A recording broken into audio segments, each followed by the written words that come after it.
Greetings and salutations. Today is February the 1st, 2011.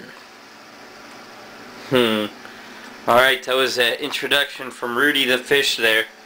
But if you look here, it says Rudy's swamp tank. Rudy's swamp tank. You can see Rudy's down there. You can see all of his swampy habitat. But we go above the world in which Rudy lives, and we have lots and lots of duckweed. Lemna minor is the taxonomic name for duckweed, but we have got heaps of it, and it is growing prolifically. And one of the reasons for that is, whoa, very bright light. Yep, and the light fixture above this tank, we have 208 watts of fluorescent lighting, and we have probably about 20,000 lumens if we're at a distance of, I don't know, 10, 12 inches off of the light fixture. So if we come over here, we will see Tomato Island.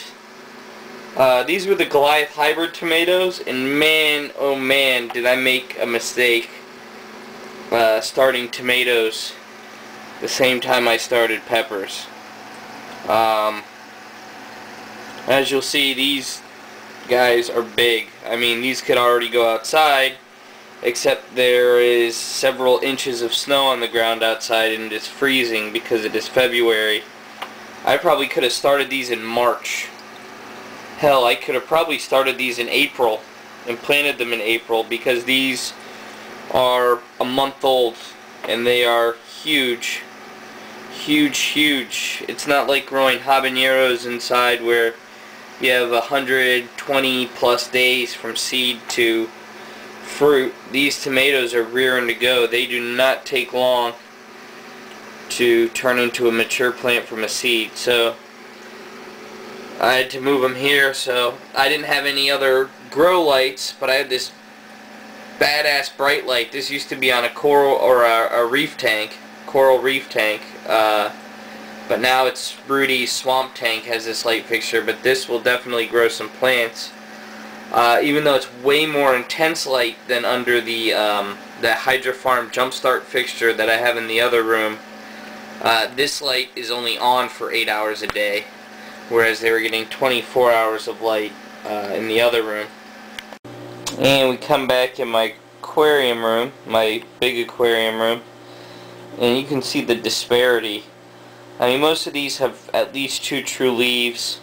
Some of them are starting to get their second pair of true leaves, but these are all still relatively small. That's a good habanero there. Look at that. That's the typical habanero.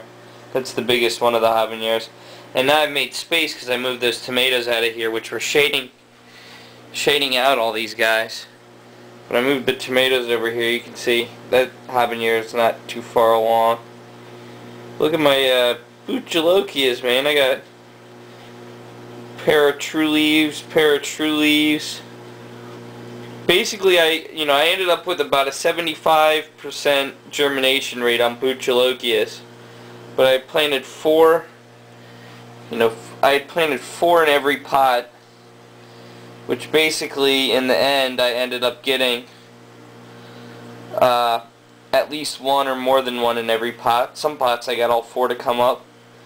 I think there were a couple pots I only got 2 to come up, but at least 2 came up in every pot.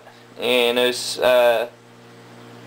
30 out of 40 sprouted altogether, which is pretty bad. If these were commercially purchased seeds, I would be writing an angry letter, but these were seeds that came from pods that came from a farm in Pennsylvania. And I pulled them out of the pod myself, so I didn't know what to expect, and I gotta say I'm kind of pleased. But I got these guys scooched up a lot closer under the light, so they're getting more direct light. They're not getting any shade from the tomatoes, as the tomatoes have all been banished to Tomato Island, and we have a pepper-only grow operation in here now. Alright, that's all I wanted to show you for now. Thanks for tuning in. Bye. Greetings and salutations. Today is February the 21st, 2011. Been away for a while. I went on a cruise to the Bahamas. Just got back yesterday. And glad to see nothing perished while I was away. I had my uncle watering things. And unfortunately he couldn't find Tomato Island. So the tomatoes were a little crispy. But I think they'll pull through. In here we're looking at the main growing area. And I've got things set up a little bit different. Things are getting big, so I had to space them out a bit. We had some extra space from all the tomatoes we took out. And then these are all capsicum annum cultivars here. These are the Mexibel F2, the cow horns, and the jalapenos in these two trays. And then the two sideways trays on the ends. These are all Bhut Jolokias and the couple habanero F3 that I planted. You can see they're a lot bigger than the last time.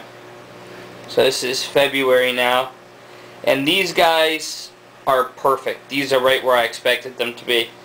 And if you'll see how different the height is, I've actually got the light fixture slanted because these guys are all short and squat, and these guys are tall and huge. These guys could actually already go in the garden, much like the tomatoes, which could have gone in the garden like 3 weeks ago. So, as far as tomatoes and capsicum annum, do not plant them in January. Alright, sorry about that. I was saying, if you live in Zone 7, do not plant your seeds in January unless they are a cultivar of capsicum chinense.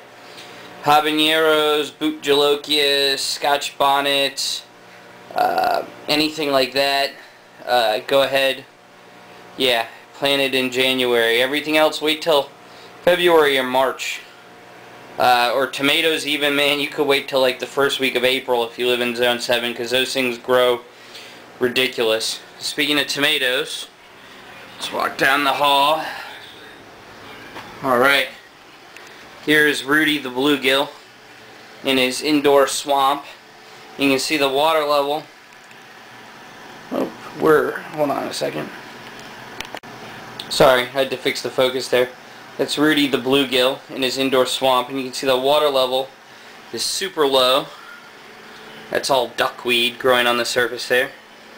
Because these tomatoes are tall. They're very tall. I have to trim them almost weekly. You can see they're looking a little bit crispy in parts. I thought they were all completely dead when I got home from the Bahamas, because my uncle didn't know they were in here and didn't water them all. But you can see they got big.